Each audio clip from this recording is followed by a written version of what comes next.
Hey TNA fam, how is it going? For today, we are back here talking more TNA wrestling shenanigans. Of course, as we do, we always do as said, but it is what it is. But this week, I want to talk about lockdown because, well, they didn't do it. They didn't do the thing, and I'm not surprised. Beg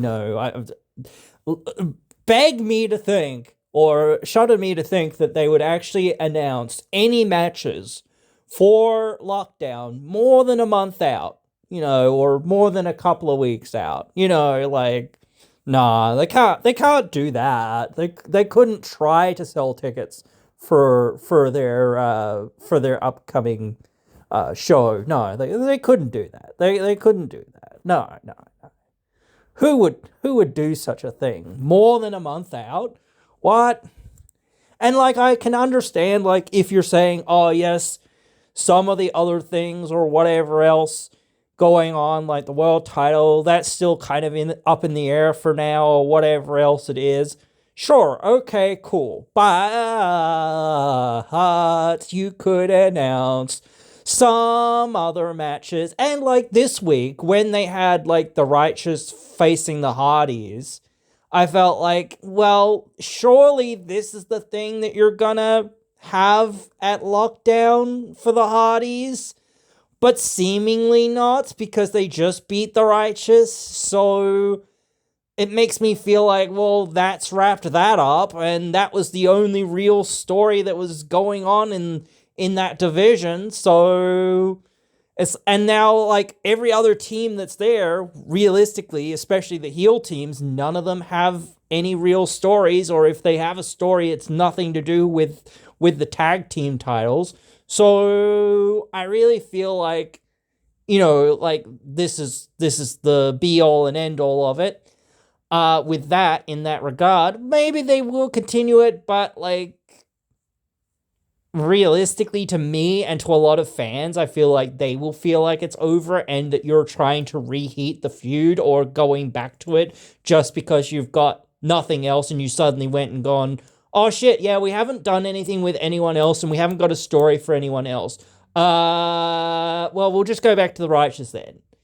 Sort of thing. I know this could be part of the plan in some ways, but realistically, if it was part of the plan, what I think you should do, or should have done, was have the Righteous win at some point along this journey, so that then you go, okay, or win again while the Hardys are the champions, even if it wasn't for the titles or for whatever, then say, okay, cool, well, that's going to be at Lockdown, cool, there you go. At least something on the card where people would be like, damn, this thing's been going on forever and a day or whatever, but hey, it's happening at Lockdown. This is going to be probably a big thing. So I don't know. It's just one of those things of, I don't understand why you've kind of done that. I mean, I said before as well, we know, I said this as well, we know Nick Nemeth is being challenged by Jeff Hardy, and you're having all of these, really, cool, title defenses on TV, and I feel again, I said this before, you're just gonna say, oh, well, Nick Nemeth is involved in some random multi-man match of some sort, he's a part of a team or whatever, or part of a faction or whatever else. So in other words, basically the title won't be defended at Lockdown, basically. And to me, that's a bad misstep.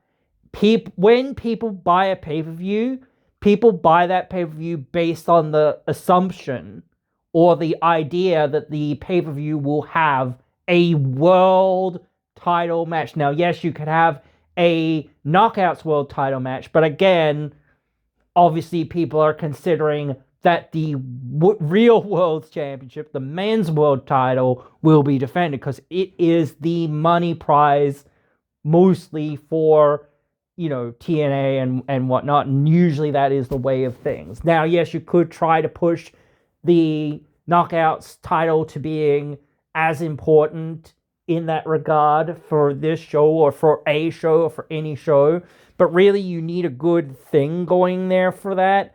I really don't think that you can get that going with this whole thing. And I really don't see Elena Black being a really good babyface, unfortunately. I just don't see it. I really don't see it. I mean, maybe I'm wrong. I don't know, but she'll be a okay baby face, I think, maybe. But like, it's just such a in. Maybe it's not that she's completely turning baby face. I don't know. This could be a swerve. I don't know. But again, to me, if you're saying, "Hey, this is gonna be a swerve," then why would it be a swerve? You know what I mean?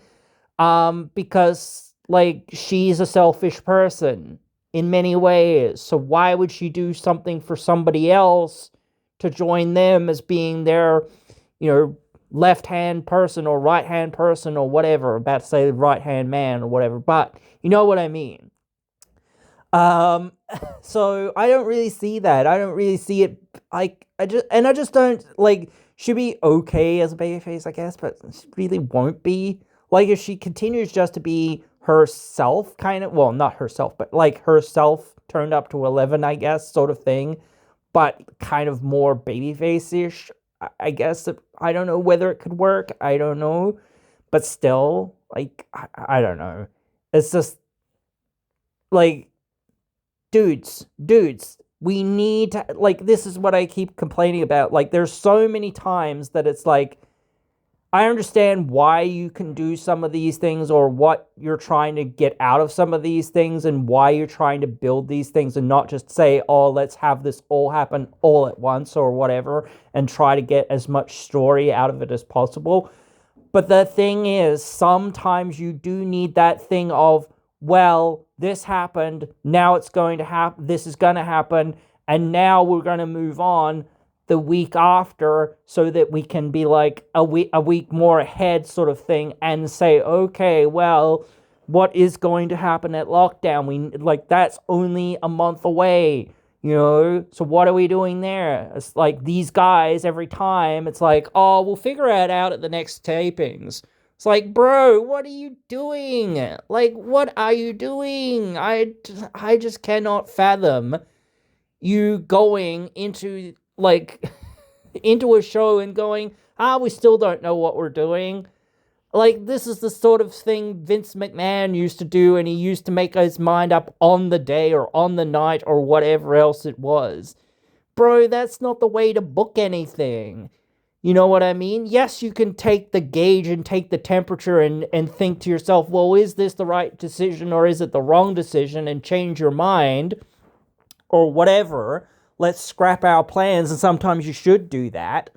You know what I mean? But again, like, sometimes there is that idea of, well, this isn't really the right time to do it, and we have a plan to do it at this time, or what is our actual plan? And that's the thing. It's just, it doesn't feel like there's an actual plan because it doesn't feel like there's no singles baby faces right now that feel like they're getting close to the world title or close to the Knockouts world title.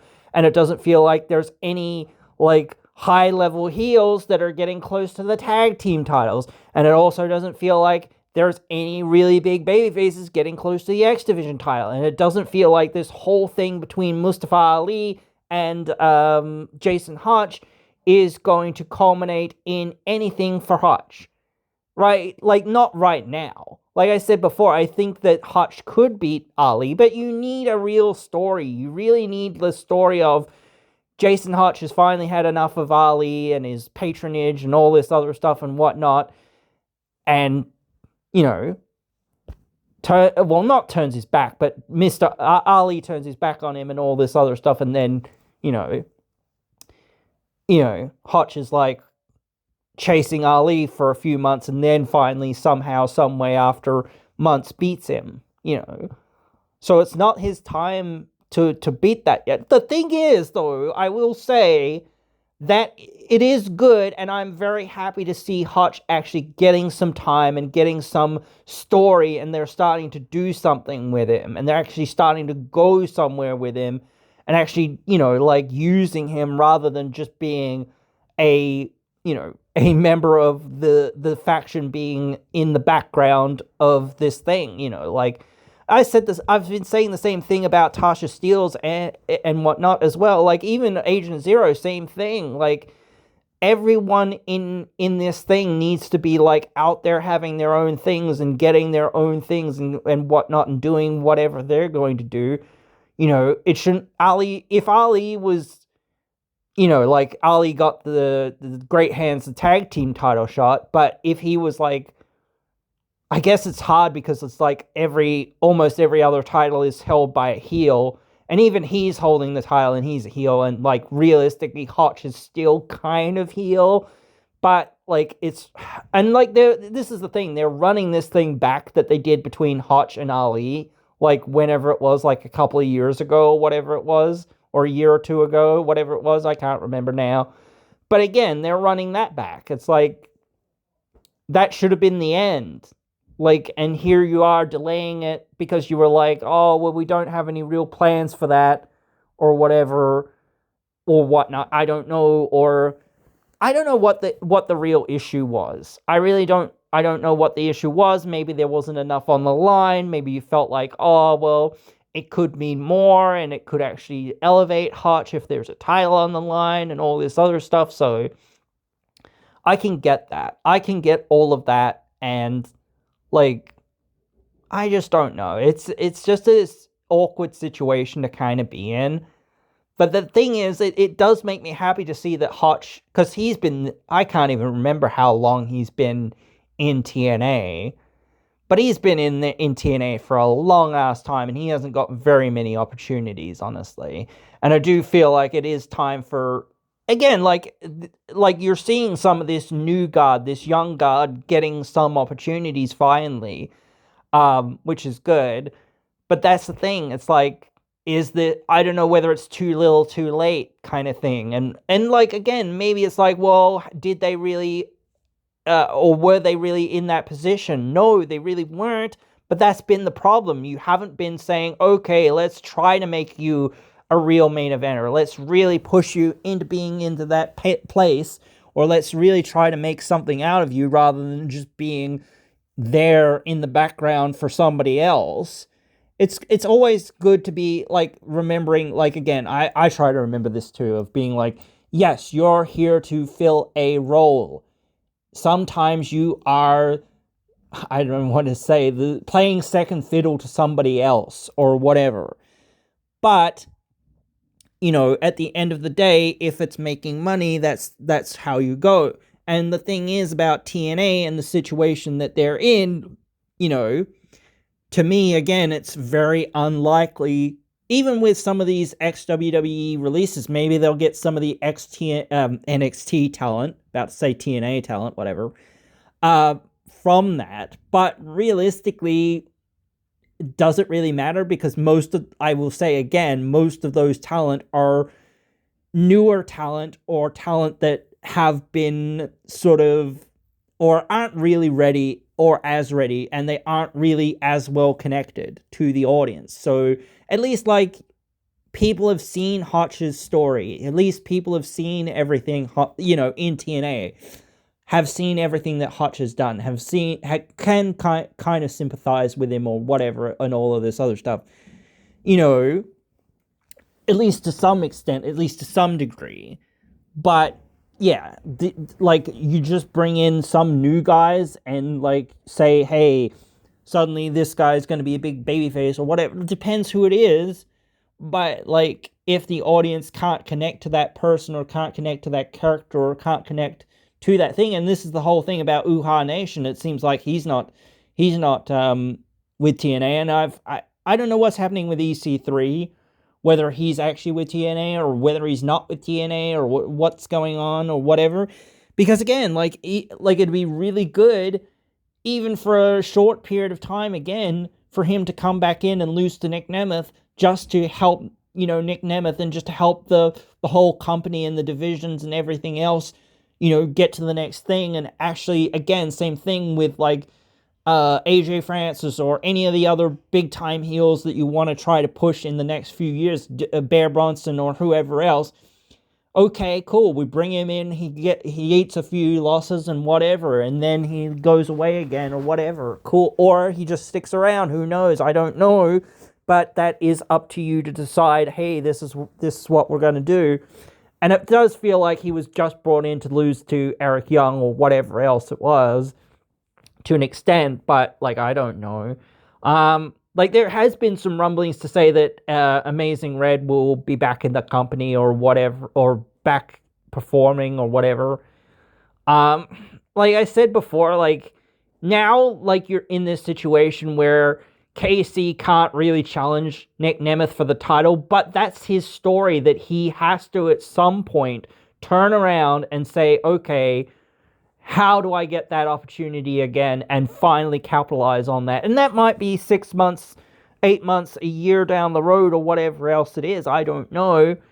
But that's what I think you're building towards, at least hopefully. Because there's no one else that has a story. I mean, you could start a story for somebody else, but like at a certain point, you've got to say, well, who has the most story? Who has the most reason? Who has the best story, rather than just a story that realistically anyone could tell. Like KC could start saying, well, I'll be the youngest, world champion in TNA history as well. Like, that whole thing. So you can add those extra layers, like it's not just a little bit of motivation for him. It's like, I have this reason and I have that reason and I have, all these other reasons to try to win this belt. Like, again, like, to me, every single thing is like this. Like I was sort of saying as well, everything is in that same position right now. Nothing and nobody, well, like I say, Casey kind of has something, but for now, he's not even in contention for a long time. So, and like, this is the thing, like, if you want to draw people to seeing your shows and to seeing your pay-per-views and seeing your live events, whatever else you want to talk about, any of that stuff, then you need credible challengers, not just in-ring credible challengers, people who have actually started to get to that point in their careers of being semi-main eventers or main eventers or whatever. You need story reasons for people to be tuning in. If you're just going to cut, well, I don't want to say you're cutting it short, because this thing with KC at least is going to have some sort of conclusion later down the track, but at least for now we're putting it on ice, and right now no one else is in that position and ready to go and has a story and all of that is a babyface. So it's like, well, maybe we're going to have a few challengers here and there, but it's going to be very clear. Well, especially since Nemeth has just won it realistically, yes, but it is going to be that feeling of like, well, no one's going to win it for a while, as well, just for multiple reasons.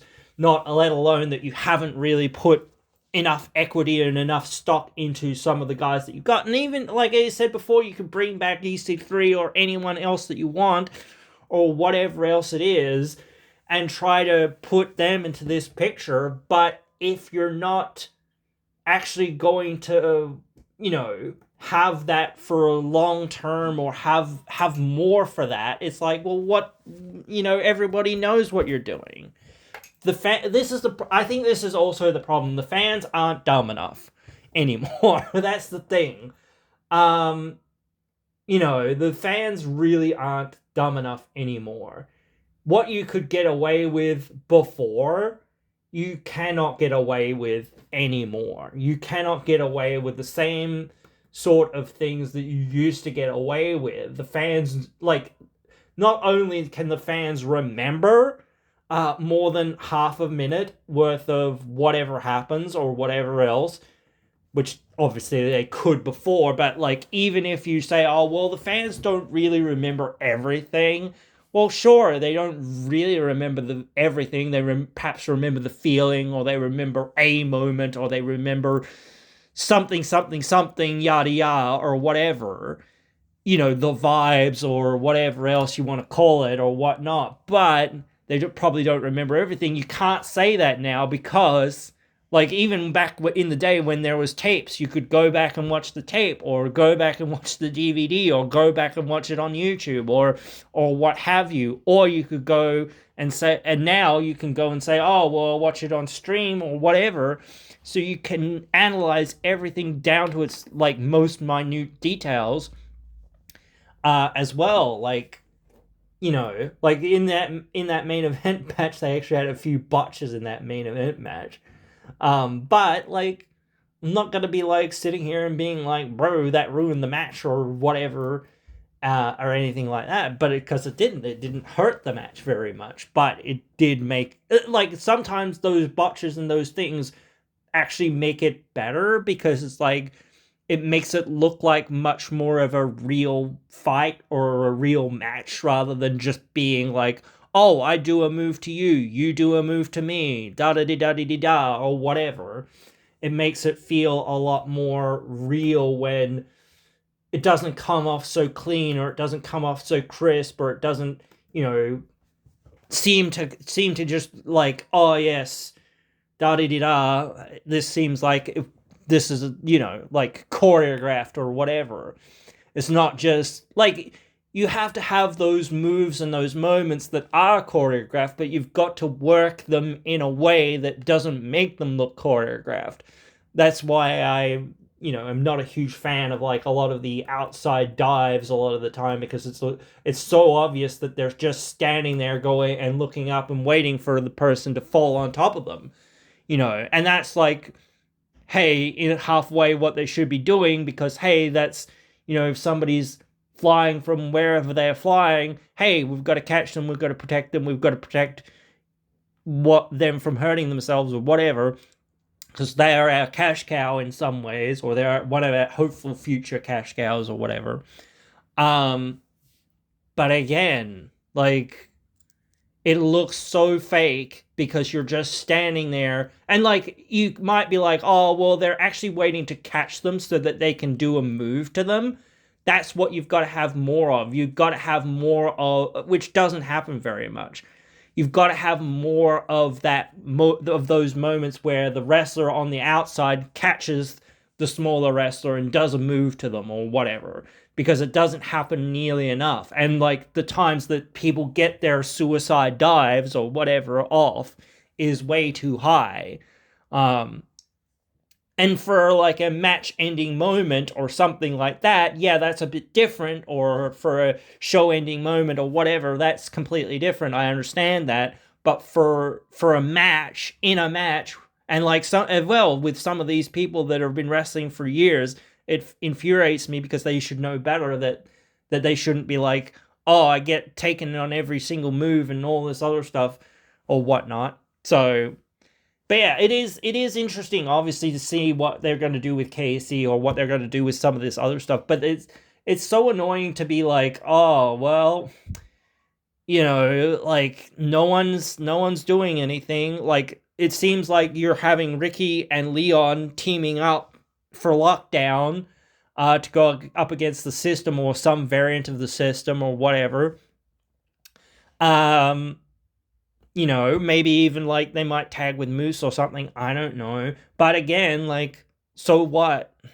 That'll be a fine match, I guess, and it'll have some story to it. But what happens after that? Like, you know what I mean? Like, you've already done everything you can do with Leon and Cedric for the X Division title, realistically, I think, pretty much.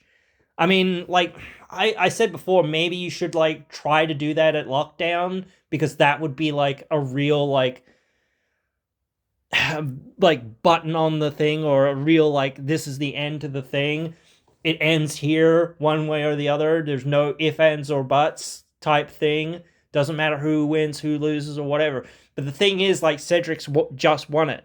And realistically, again, you kind of want to elevate Leon up into that more main event scene, especially right now when you don't have a lot of other people that are there that can really take that position. So again, it's like, it is very do or die. They can't just sit on their laurels and hope that, Anthem or whatever will lend them some money to bring some more people in.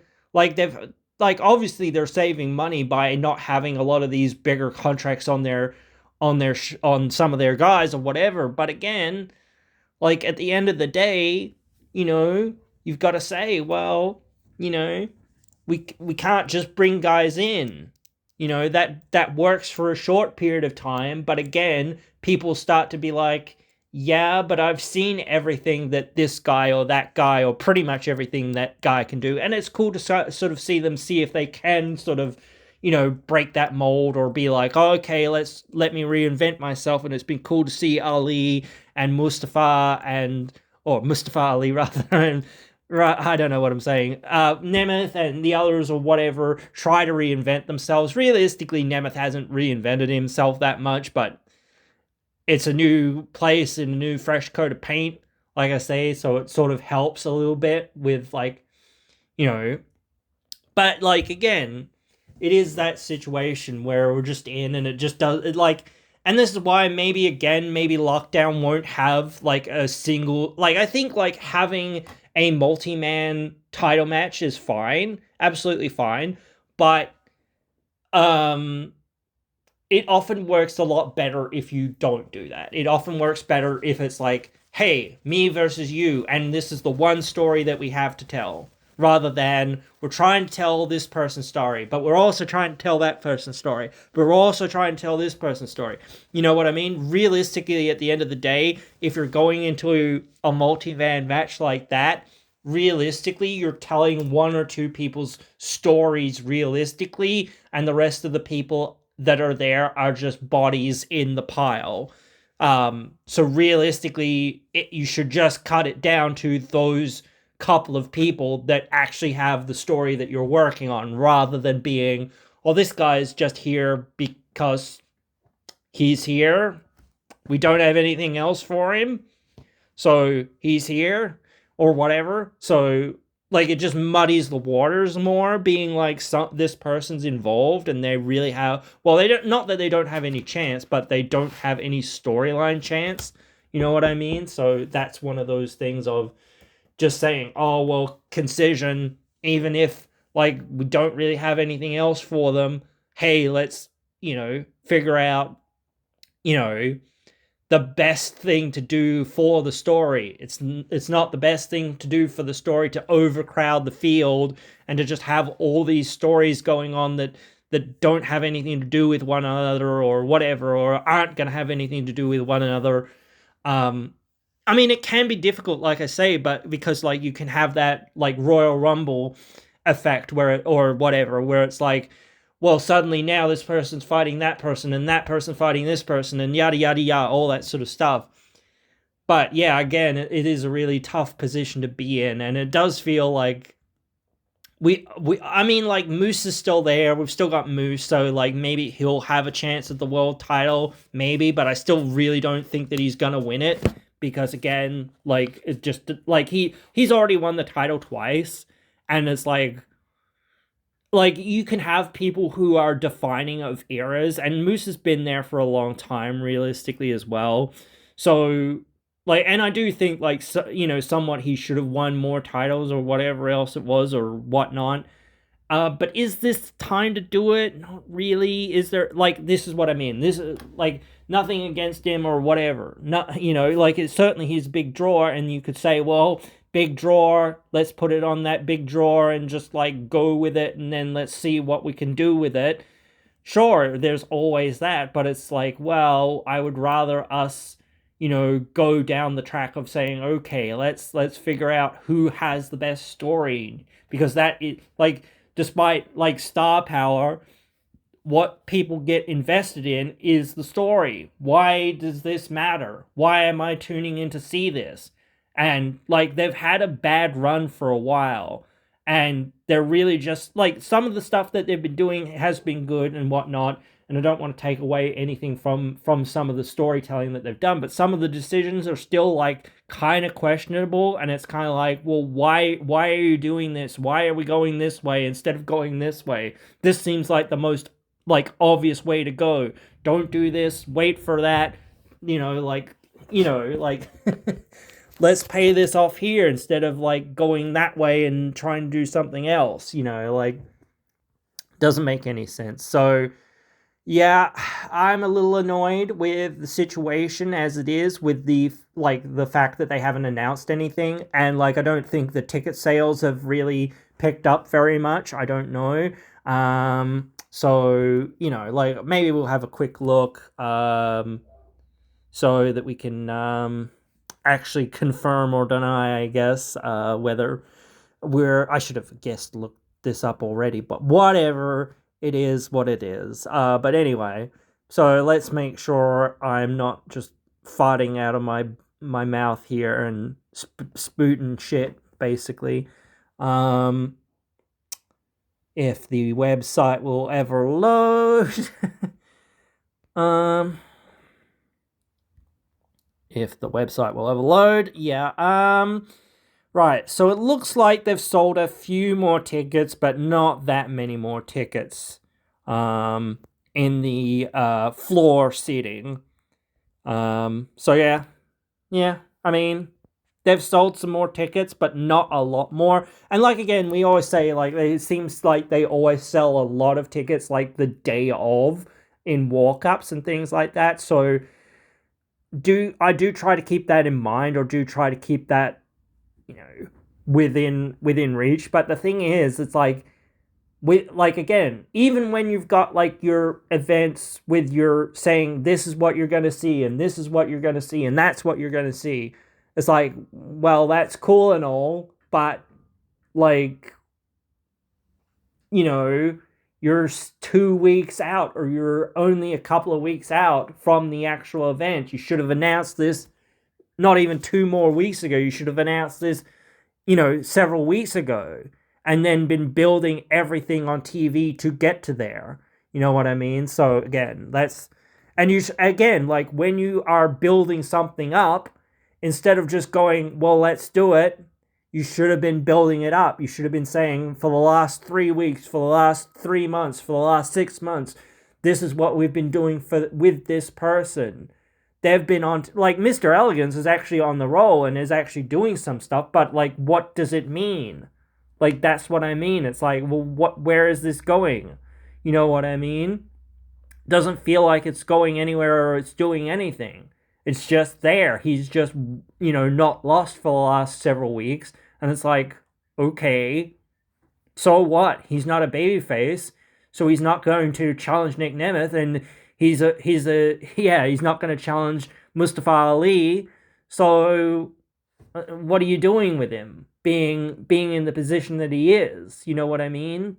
It just doesn't make any sense for him to be in that position of being like a guy that you're like, not to say that you shouldn't groom him to be in a higher level position. You should always be grooming people to be in a higher level position.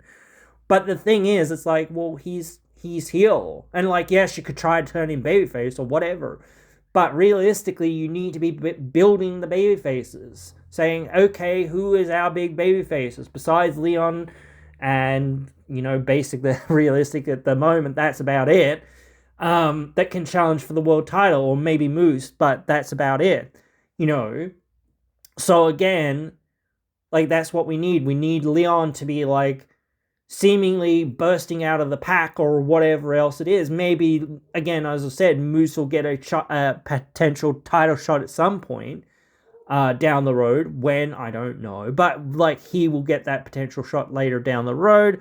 But, like, then you need to move on and say, okay, well, Leon gets a shot, and then somebody else gets a shot, and whatever else. Because even if, like, again, you're not going to retain Leon, well, at least, like, you've done what you can with him and given him as many opportunities as you can give him and made him look as good as what you can. So, like, you can't just hold people back. You've got to be saying, well, even though this doesn't mean anything and it's not going anywhere, like, people might still feel like it is. So that's the thing, like, delivering for the people that are like, oh, well, we'll get to see it or whatever. We'll get to see him do some, main event against Nick Nemeth or whatever, and it'll be a decently good match and all this other stuff.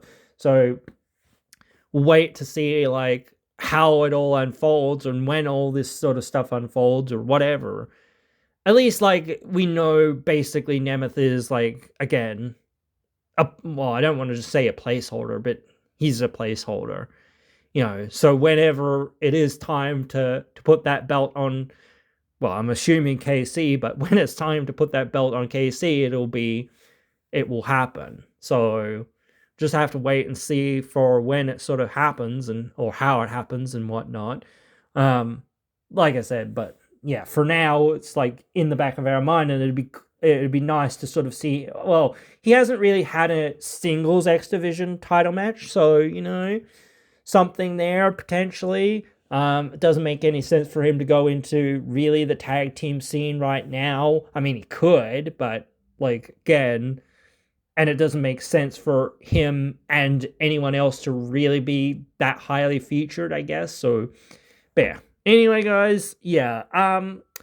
This is where I'm at for right now with what's going down, especially building up to lockdown and sort of building towards Bound for Glory later in the year.